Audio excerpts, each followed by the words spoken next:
Stories are what spreads information in this modern day world.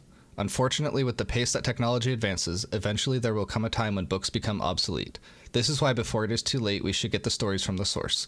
Today we are talking to a lady that has worked closely with the sea and traveled the Pacific more than once. My name's Fran Mackay. I came to New Zealand in the early 70s and I lived in Auckland, and I was very lucky to get a job as a hydrographic clerk in a small marine type shop surveying place for merchant ships.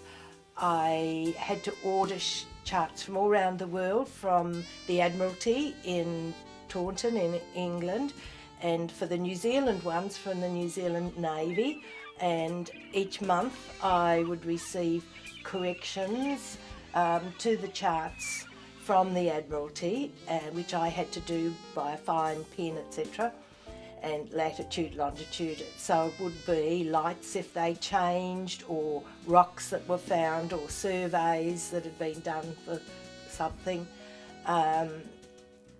And we also, I did ships portfolios, and particularly Dutch ships in those days, because then they did dry docks in Timaru, because then it was cheaper to do their dry docks in Timaru. But these days, of course, they're probably done in Asia. Things have changed from charts. They always had to have a world portfolio of charts, and you always had to have the up-to-date version. So while they were down in Timaru, some of the ships, I would do their corrections to bring them up to date. And then when they came back to Auckland to load again, to go somewhere else, I would then do their New Zealand portfolio, and I would do their chronometers, get them adjusted correctly, clocks, sextants, all those things that probably aren't used anymore.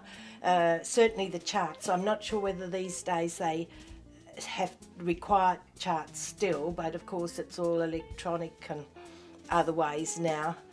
Finally, do you enjoy living in New Zealand? Yes, definitely.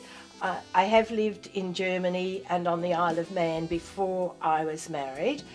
I can't remember where else. It's a long time ago.